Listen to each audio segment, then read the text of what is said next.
Le jugement concernant la coupe des cheveux et la taille des ongles pour celui qui souhaite offrir un sacrifice et à qui les 10 premiers jours de Dhul Hijjah sont arrivés. Est-il permis à une personne dans ce cas qui veut offrir un sacrifice pendant les 10 jours de Dhul Hijjah à l'occasion de l'Aïd al-Adha? Si les 10 premiers jours de Dhul Hijjah arrivent à lui est-il permis de se couper les ongles, de se couper les cheveux ou de couper un poil de son corps? Cela signifie-t-il que cela ne lui est pas permis ou est-ce simplement détesté et non interdit? Il existe une divergence d'opinion parmi les chercheurs et nous avons 3 opinions.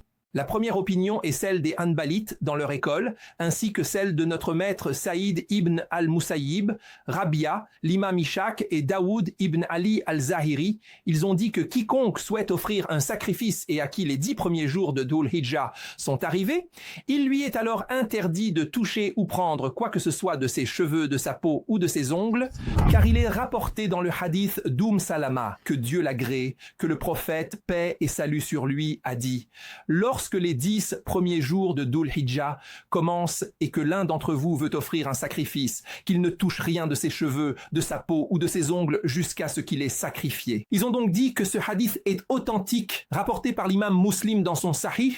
Cela indique donc que la personne n'a pas le droit de prendre quoi que ce soit de ses cheveux, ni de couper quoi que ce soit de ses ongles. Et ils ont dit que l'ordre ici implique l'obligation, et que l'interdiction ici implique l'interdiction formelle. Ainsi, quiconque souhaite offrir un sacrifice, dès que les 10 premiers jours de Dhul Hijjah commencent, il ne lui est alors pas permis de faire cela. Supposons, selon leur avis, qu'il l'ait fait, qu'il ait coupé ses cheveux ou pris de ses ongles ou autres. Y a-t-il quelque chose à faire? Ils ont dit qu'il ne lui incombe que le repentir seulement. Il n'a pas à offrir de compensation et son sacrifice reste valide. Ceci est la première opinion. La deuxième opinion est celle des Hanafites et des Malikites dans une version. Ils ont dit exactement le contraire de la première opinion. Ils ont dit qu'il est permis et non répréhensible pour une personne de prendre de ses cheveux, de ses ongles, car il n'est pas en état de sacralisation, donc il peut couper ses cheveux, comme pour celui qui n'offre pas de sacrifice. Et parce que celui à qui le parfum n'est pas interdit, c'est-à-dire que la personne en état d'ihram se voit interdire le parfum et certains vêtements. Il a dit, eh bien, moi non. Je suis une personne ordinaire, je peux mettre du parfum, et il ne m'est pas interdit de porter des vêtements, contrairement à la personne en état d'ihram. Ils ont donc dit qu'il ne lui est pas interdit de se raser les cheveux. Ils ont également dit que tous les savants sont unanimes sur le fait qu'il est permis à la personne qui souhaite offrir un sacrifice d'avoir des rapports avec sa femme durant les 10 premiers jours. Cela signifie donc que cela est différent de quoi? Différent de la personne qui accomplit le pèlerinage. C'est-à-dire que ceux qui soutiennent les 2 premiers avis disent que cela ressemble au Hajj. Mais en quoi cela ressemble-t-il au Hajj alors qu'il lui est permis d'avoir des rapports avec sa femme, de mettre du parfum et de porter des vêtements? Il est donc complètement différent du Hajj. Ils ont également dit que, selon le hadith rapporté par l'imam Al-Bukhari et Muslim, Amr a interrogé Dame et Aïcha, que Dieu l'agrée, au sujet de ce qu'Ibn Abbas a dit, celui qui offre un sacrifice, il lui est interdit ce qui est interdit au pèlerin jusqu'à ce qu'il égorge son offrande. Alors Amr a dit, Aïcha a répondu, ce n'est pas comme l'a dit Ibn Abbas. Notre maîtresse Aïcha dit alors « J'ai tressé de mes propres mains les colliers pour l'offrande du messager de Dieu. Les colliers et ces objets étaient placés sur l'animal destiné à être sacrifié dans le haram. Puis le messager de Dieu, que la paix et la bénédiction de Dieu soient sur lui, les a mis de ses propres mains. Puis il les a envoyés avec mon père, notre maître Abu Bakr as-Siddiq. Et rien de ce que Dieu a rendu licite n'a été interdit au messager de Dieu, que la paix et la bénédiction de Dieu soient sur lui, jusqu'à ce qu'il sacrifie l'offrande. Ils ont dit ici que le prophète a envoyé son offrande, plus importante que le sacrifice de l'Aïd, pour le pèlerinage avec Abu Bakr as-Siddiq, afin qu'elle soit sacrifiée dans le haram. Et rien de ce que Dieu a permis n'a été interdit au prophète, ni couper les ongles, ni raser les cheveux, ni rapports conjugaux, ni rien de ce genre. Ils ont donc dit que cela prouve que c'est permis sans aucune réprobation, de façon absolue.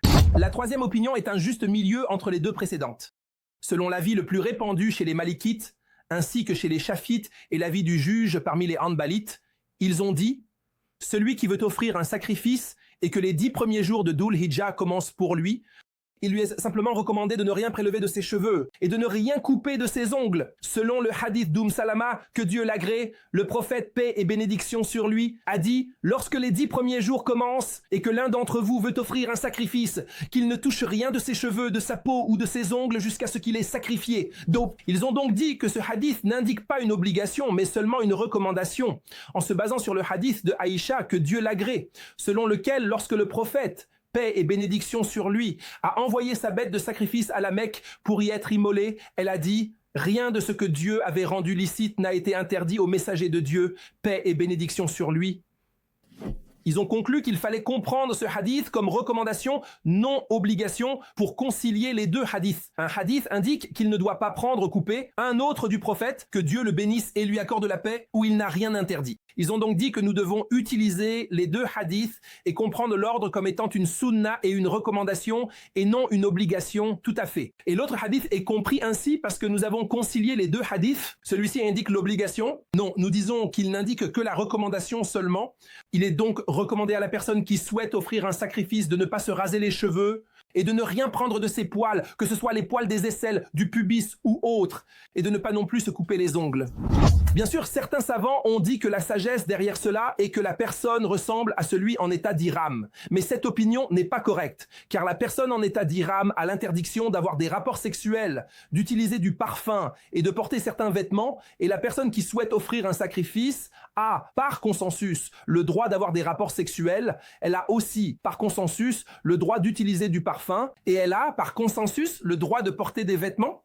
Ce qui prouve donc qu'elle ne ressemble pas à la personne en état d'ihram et que selon l'avis qui dit que cela est simplement recommandé, il lui est seulement conseillé de ne rien prendre de ses cheveux ni de ses ongles. Nous avons donc trois avis. L'avis des Hanbalites qui disent que c'est obligatoire, l'avis des Hanafites qui disent que c'est totalement permis, et l'avis des Malikites et des Shafiites qui considèrent que c'est recommandé, mais ni interdit ni obligatoire, d'accord ? Et cet avis est le plus correct, car il concilie les deux hadiths. Il est simplement déconseillé à la personne de prendre quoi que ce soit de ses cheveux ou de ses ongles.